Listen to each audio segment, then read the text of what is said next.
It's a very good morning. Thanks, of course, for joining me on the sports segment of the weekend show. Another bumper weekend of sporting activities, particularly football. But a lot has happened this week as far as the game is concerned. But first of all, let's look at some key fixtures as it affects Nigeria this weekend. And one major name in action this weekend, of course, Enyimba of Aba, the People's Elephants, they face Rayon Sport of Rwanda in the second leg of the quarterfinal of the CAF Confederations Cup. Now, if Enyimba gets to win this encounter, they get to the semifinals, the money available is close to $1 million. That should be all the motivation for Enyimba. Enyimba drew goalless last weekend in Kigali in the first leg. Rayon Sport have never scored against a Nigerian team in continental competition. Well, Enyimba, if they keep another clean sheet and get the goals that matter, will be on their way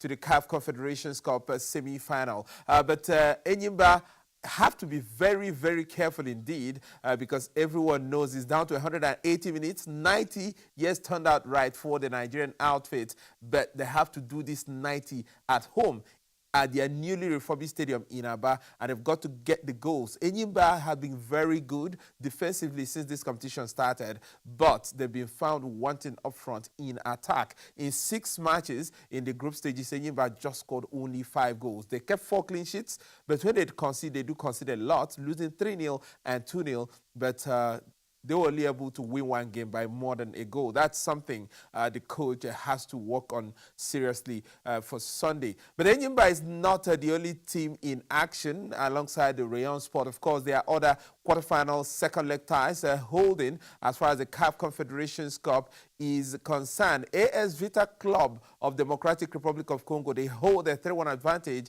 going into the second leg of that tie away to RS Bekane of Morocco. Masri of Egypt, their way to MC Alger of Algeria, while Raja Casablanca of Morocco, well, they look like they're already on their way to the semifinals. They won 2-1 away to CARA of Congo-Brazzaville in the first leg last weekend. So they host them in Casablanca, and even just a draw will get them through. In fact, if they lose by even 1-0 scoreline, they also will still go through. So those are the games that happen. Of course, for us Nigerians, it's the Enyimba results that really, really does matter to us. There will be matches as well in the CAF Champions League. The key game for today will hold in Cairo, Egypt, where 8-time CAF Champions League winners Al Ahly will take on the Guinean outfit Horoya. Now, Horoya, they did impossible, knocking out Mamelodi Sundowns, the 2016 champions, in the group stages,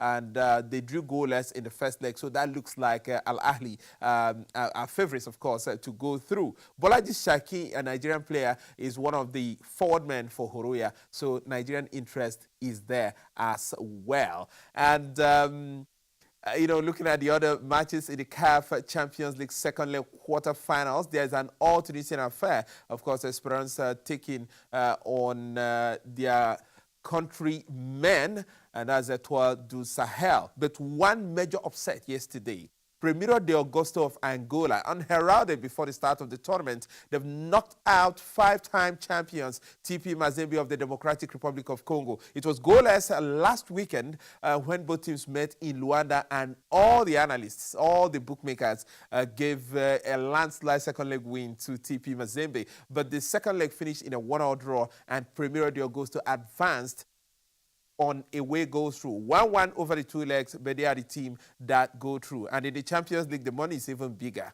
$1 million just for getting there. That's absolutely massive. And that should be all the motivation for Enyimba, and all the warning as well for Enyimba, because goalless away does not mean advancement or progression to the semifinals is guaranteed. All right, let's leave the People's Elephants alone for a moment. Okay, we can't leave them actually because as you can see, the draws have been made for the group stages of the ITO Cup. That's the Nigerian FA Cup, or the Federation Cup, as you might want to call it. But my big question is not about the fixtures. The main teams have been drawn into 4 groups of 4 teams each, with the venues dotted around the country. My big problem The matches are supposed to hold between the 24th to the 26th of this month of September. Enyimba plays a game on Sunday against Rayon Sport in the CAF Confederations Cup. 24th is Monday.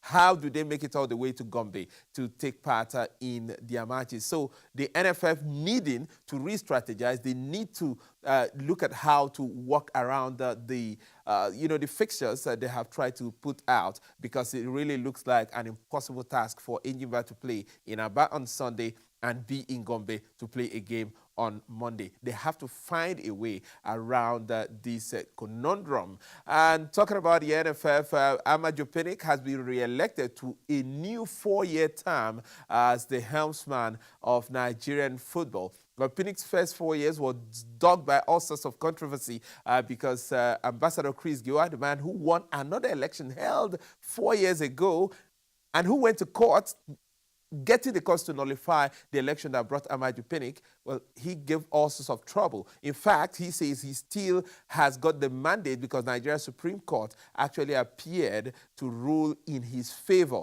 But somehow, we've seen this happen in Nigeria a lot.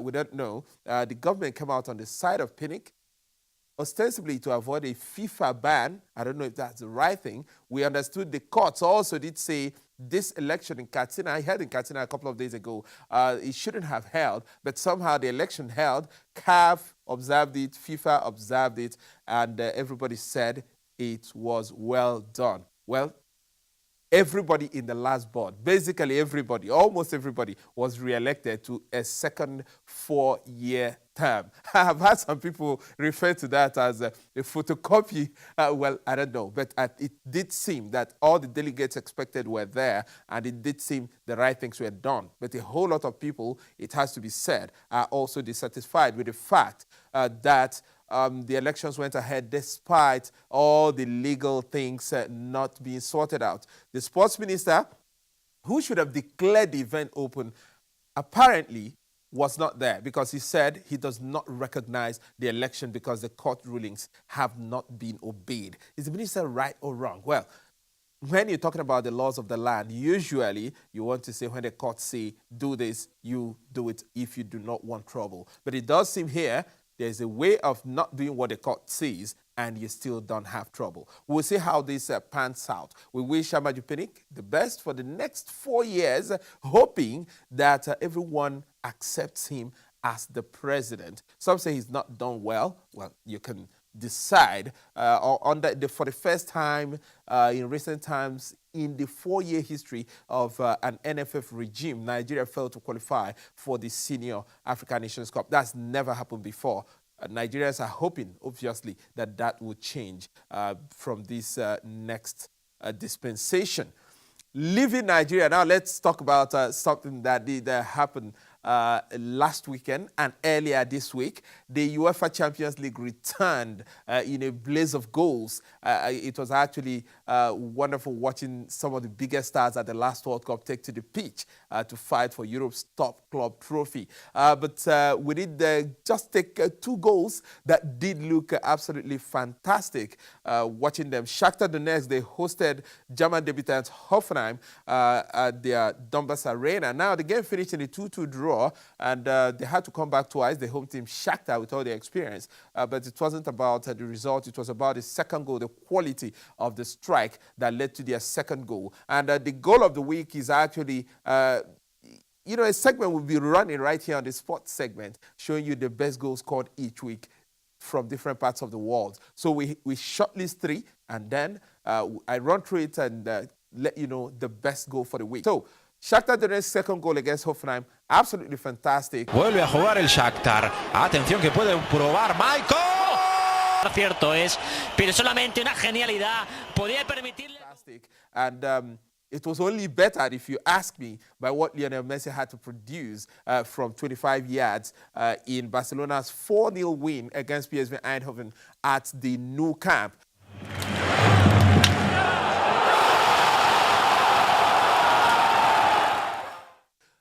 He scored a hat-trick, Lionel Messi, 42 hat-tricks for Barcelona, but a free kick against PSV Eindhoven. superb to watch. Absolutely wonderful to see. Stepped up, left the keeper rooted to the spot. But if you thought that was good, then how about the 500th career goal of another legend, Zlatan Ibrahimovic, the Swiss legend? He lit up the MLS. Unfortunately, he scored a wonder goal on a day his team lost. They were 3-0 down against Toronto in the MLS. That's the Major League Soccer in the United States. But Los Angeles Galaxy, a long punt forward, and this man, how he turned in the air and managed to get his leg accurately to the ball, only Zlatan can tell us. He calls himself the football god. His career has been filled with goals, fantastic, some of them, but this one will take some beating. So that's why the goal by Michael for Shakhtar, and of course Messi for Barcelona. I think the goal of the week undoubtedly has to go to Zlatan Ibrahimovic.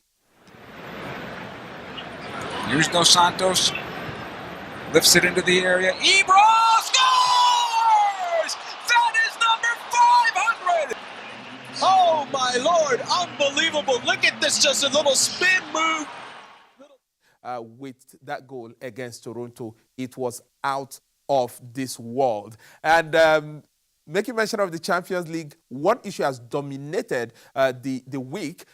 On the opening day of this season's UEFA Champions League, in a game held at the Mestalla Stadium in Valencia, Spain, the game between Valencia and Juventus was 0-0 when Cristiano Ronaldo was sent off. So many people have come out to say that was a ridiculous refereeing decision because Ronaldo apparently appeared to just tap the defender of Valencia, Jefferson Murillo, on his head, and the player got up and challenged Ronaldo, and Ronaldo, well, he stood up to the player. And then all of a sudden, the referee runs across his assistant and gets to hear a word, and then he comes out brandishing a red card. Ronaldo was left in tears. Fortunately for him, his team still won by 2-0. But what this means is a straight red card means he misses 3 games. And that looks like he'll miss the games against Young Boys in Turin in 2 weeks' time, and the double header against Manchester United, his old club. He would have given an arm and a leg to play those games. Well, we understand his club are launching an appeal against that red card. I don't know how true that is,